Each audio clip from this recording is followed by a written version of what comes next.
नमस्कार, जय हिंद, अब सादर प्रणाम साथियों। मैं सामाजिक कार्यकर्ता चौधरी परवीन भारतीय। अभी मैं हाल आप लोगों के बीच हूँ देश की आर्थिक राजधानी महाराष्ट्र के मुंबई से। और मुंबई में उस खास शख्सियत के साथ आप लोगों का परिचय कराने जा रहा हूँ जो देश के बड़े क्रांतिकारी, अहिंसावादी, साहित्य कवि और वरिष्ठ पत्रकार के रूप में देश की आज़ादी में महत्वपूर्ण भूमिका निभाने वाले वीर विजय सिंह पथिक जी की जो कर्म भूमि थी वह राजस्थान के बिजौलिया में। उन्होंने बिजौलिया किसान आंदोलन को देश के आज़ादी की लड़ाई में एक सफल आंदोलन के रूप में अपने आप को स्थापित किया था। मेरे साथ हैं रवि पाराशर जी, और रवि पाराशर जी राजस्थान के बिजौलिया से आते हैं। मैं थोड़ा सा इनके बारे में आप लोगों को बताना चाहता हूं कि रवि पाराशर जी पिछले लंबे समय से मुंबई में रहते हैं और यहां उनका अपना फिल्मी दुनिया में अपना व्यवसाय है।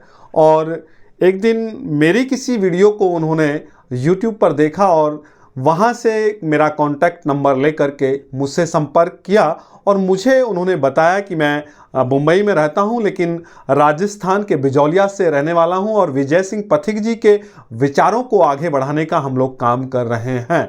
तो मुझे बहुत खुशी हुई और बहुत अच्छा लगा कि आज वीर विजय सिंह पथिक जी, जिनको गुमनामी क्रांतिकारी के नाम से आज तक जाना गया, अब उनके ऊपर पूरे भारत के साथ साथ पूरी दुनिया में चर्चा होनी प्रारंभ हो गई है। तो बहुत बहुत स्वागत आपका भाई रवि पाराशर जी। और सबसे पहले तो मैं आपका हृदय से आभार प्रकट करता हूं कि आप वीर विजय सिंह पथिक जी को लेकर के एक मुहिम को आगे बढ़ाने का काम कर रहे हैं। और जैसा कि यह पूर्व में हमारी और आपकी चर्चा भी हुई थी कि वीर विजय सिंह पथिक जी के चरित्र को लेकर के एक फिल्म या एक डॉक्यूमेंट्री हम लोग तैयार करेंगे। तो पहले आप अपना परिचय और फिर उसके बारे में बताएं कि किस तरीके से डॉक्यूमेंट्री या कोई छोटी फिल्म या कोई बड़ी फिल्म को लेकर के आप किस तरीके से आगे काम करेंगे। जी, मेरा नाम रवि कुमार पराशर है और मैं मुंबई फिल्म इंडस्ट्री में करीब 2010 से काम कर रहा हूँ। और इस दौरान क्या हुआ था, मैंने एकनाथ जी जो कि विवेकानंद केंद्र के फाउंडर थे, उनके ऊपर एक फ़िल्म करी थी। उसका नाम था एकनाथ जी वन लाइफ वन मिशन। उस फिल्म के ट्रेलर को जब मैंने गांव में मेरे हमारे पिताजी के एक मित्र हैं जगदीश अंकल, उनको जब मैंने दिखाया तो उन्होंने बोला कि आप पथिक जी के ऊपर भी फिल्म बनाइए। तो मैंने उस समय पथिक जी के बारे में ये पढ़ रखा था कि बिजौलिया में किसान आंदोलन हुआ था और जो बिजौलिया किसान आंदोलन का नेतृत्व है वो विजय सिंह जी पथिक ने किया था। उसका क्या परिणाम रहा था और उसका क्या इम्पैक्ट रहा था या वो कितना महत्वपूर्ण था भारत के स्वतंत्रता संग्राम के पूरे घटनाक्रम में, इसके बारे में मुझे गहराई से पता नहीं था। तो धीरे धीरे जब मैंने पथिक जी के बारे में पढ़ना शुरू किया तो मुझे बहुत सारी हैरान कर देने वाली जानकारियाँ सामने आई। तो उसमें से एक जानकारी ये थी कि पथिक जी न सिर्फ अहिंसा को लेकर के एक बहुत बड़ा मूवमेंट चला रहे थे, उसके अलावा उनकी पुराने जीवन में जब उनका नाम भूप सिंह गुजर था तो वो उन्होंने अंग्रेजों से भरी हुई 3 ट्रेनों के ऊपर बम फेंके थे और गदर क्रांति में भी उनका बहुत बड़ा योगदान था। यहाँ तक कि उन्होंने जब वो राजस्थान में आए, जब उनको रासबिहारी बोस ने राजस्थान का नेतृत्व करने के लिए बोला तो राजस्थान में आने का उनका कारण ये था कि वहाँ पे इंडियन आर्म्स एक्ट नहीं था, तो वो वहाँ पे 1857 जैसी सशस्त्र क्रांति के लिए प्रयासरत थे। बट इसी दौरान क्या हुआ कि किसी वजह से गदर क्रांति का पता अंग्रेजों को लग गया था और वो क्रांति फेल हो गई थी। रासबिहारी बोस जो है वो वहाँ से छोड़ करके जापान चले गए थे। उसके बाद पथिक जी यहीं रह गए थे और उसके बाद बिजौलिया के एक साधु सीताराम दास इनको मिले और उनको पता लगा कि बिजौलिया में इस तरह का आंदोलन काफ़ी समय से चल रहा है। तो साधु सीताराम दास के कहने पे वो बिजौलिया चले गए। बिजौलिया उन्होंने अपना प्रवास बनाया। प्रवास बनाने के बाद में वहाँ पे धीरे धीरे उन्होंने वहाँ की किसानों की समस्याओं को समझा कि वहाँ कैसे लगान की वजह से किसानों को बहुत ज़्यादा आर्थिक भार पड़ रहा था। तो उन्होंने एक पूरी रणनीति बना करके भारत के पहले अहिंसक आंदोलन का नेतृत्व किया। वो आंदोलन का परिणाम ये था कि अंग्रेजों ने सामने टेबल लगा करके और किसानों की लगभग सारी मांगें मान ली थी। और ये समझ लीजिए कि 84 में से 70 जो लगान थे वो माफ़ कर दिए थे। तो ऐसा उदाहरण जो है पूरे के पूरे स्वतंत्रता संग्राम में अहिंसक आंदोलन के तौर पे कहीं भी आपको देखने को नहीं मिलेगा। और आज भी कई लोग ये कहते हैं कि भैया धरनों से क्या होता है, प्रदर्शन से क्या होता है, तो उनको उस आंदोलन से सीखने की जरूरत है। रवि जी, आप बिजौलिया से आते हैं। जी जी और आपने पथिक जी को पढ़ा भी है और पथिक जी पे आप काम भी कर रहे हैं। जी जी जी बिल्कुल। ऐसी घटना हो जो आपको विचलित कर देती हो कि पथिक जी इतनी आर्थिक और तमाम समस्याओं से जूझते हुए लेकिन देश के लिए लड़े। जी जी जी बिल्कुल लड़े। और सबसे बड़ी बात यह है कि उन्होंने प्रोसीजर के ऊपर काम करना शुरू किया। 1919 में जब भारत में पहली बार इलेक्शन हुए, जब अंग्रेजों ने दबाव में आकर के पहली बार इलेक्शन कराना शुरू किया, तो उस समय क्या हुआ कि जो भी लोग इलेक्शन में पार्टिसिपेट किया, जिन लोगों ने भी, और जब वो सत्ता में आ गए तो उन्होंने एक तरह से काम करना बंद कर दिया।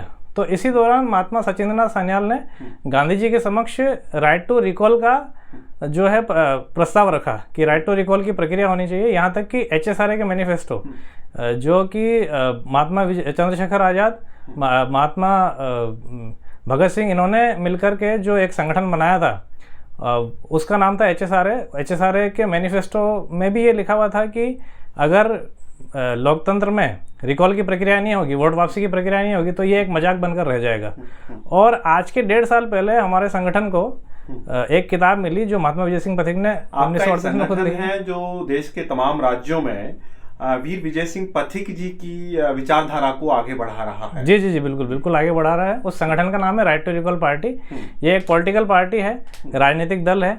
और मेरा भी ये मानना है और हम सबका ये मानना है कि बिना राजनीतिक सुधार लाए कभी भी किसी भी समस्या का देश की स्थायी समाधान नहीं निकल सकता है। ये बिल्कुल बिल्कुल बिल्कुल क्लियर बात है, एकदम क्लियर बात है। ठीक है, तो इस दौरान क्या हुआ था कि हमें आज के 1.5 साल पहले एक पुस्तक प्राप्त हुई। उस पुस्तक का नाम है चुनाव पद्धति एवं जनसत्ता। चुनाव पद्धति एवं जनसत्ता 1938 में महात्मा विजय सिंह पथिक ने लिख दी थी। उन्होंने उस किताब में ये बताया था कि कैसे संयुक्त राज्य अमेरिका, नाजी जर्मनी से पहले वाला जर्मनी, फ्रांस, ब्रिटेन, स्विट्ज़रलैंड और रशिया, इनके अंदर किस प्रकार का शासन और प्रशासन है और वो कैसे जवाबदेह है। तो उसकी सारी प्रक्रिया लिख रखी थी। यहाँ तक कि उन्होंने जज के पब्लिक इलेक्शन के बारे में और उसके रिकॉल के प्रोसीजर के बारे में भी बताया था कि संयुक्त राज्य अमेरिका के कई सारे राज्यों में जज का पब्लिक इलेक्शन होता है और उसके ऊपर रिकॉल की प्रक्रियाएं भी है। यहाँ तक कि इस प्रकार उन्होंने वहाँ किस किस राज्य में कितने प्रतिशत लोग जब सिग्नेचर कैंपेन चला देते हैं उसके बाद रिकॉल इलेक्शन करवाना पड़ता है, इसके बारे में भी उन्होंने बताया था। तो ये 1938 में उन्होंने ये सारी चीज़ें डिटेल में अपनी पुस्तक चुनाव पद्धति एवं जनसत्ता के अंदर लिखी थी।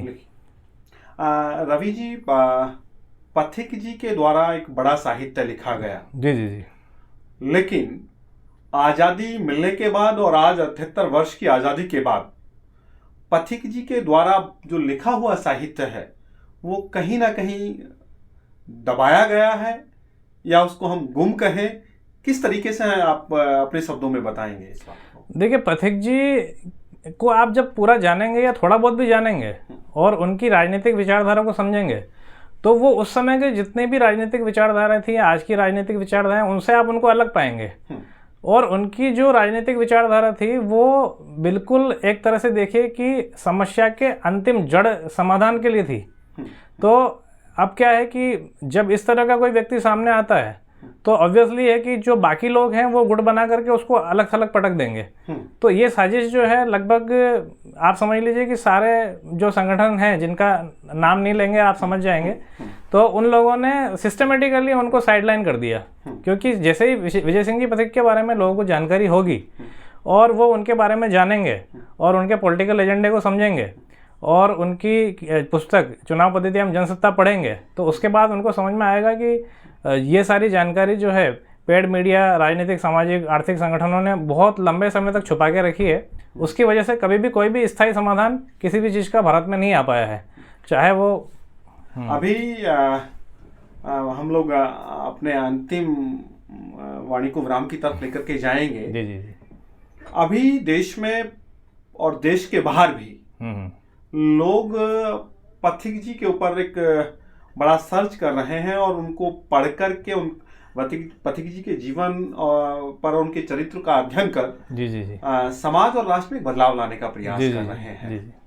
तो आप युवा पीढ़ी को क्या संदेश देना चाहते हैं कि क्योंकि संदेश इसलिए आप उस धरा से आते हैं जिस धरा पर वीर विजय सिंह पथिक जी उर्फ भूप सिंह राठी जी ने एक लंबा समय व्यतीत किया। तो क्या कहना चाहेंगे देश के उन युवाओं को जो आज तमाम राजनीतिक दलों में झंडा उठाते हैं और नारे लगाते हैं, और वो सिर्फ और सिर्फ नारे और झंडे उठा करके और नारे लगा करके अपने आप को सिर्फ अपना समय बर्बाद करते हैं और अपना जीवन बर्बाद कर लेते हैं। जी जी जी। तो जो पथिक जी की विचारधारा थी, उस विचारधारा के माध्यम से क्या संदेश देना चाहिए? देखिए, जितने भी युवा हैं उनको ज़्यादा से ज़्यादा पथिक जी के विषय में पढ़ना चाहिए। पथिक जी किस तरह से काम कर रहे थे, उन्होंने किस तरह से संगठन खड़े किए, किस तरह से वो परिणाम तक पहुँचे। और बिजोलिया किसान आंदोलन तो बहुत अच्छा एक उदाहरण है कि किस तरह से किसी एक आंदोलन को सफल बनाया जा सकता है।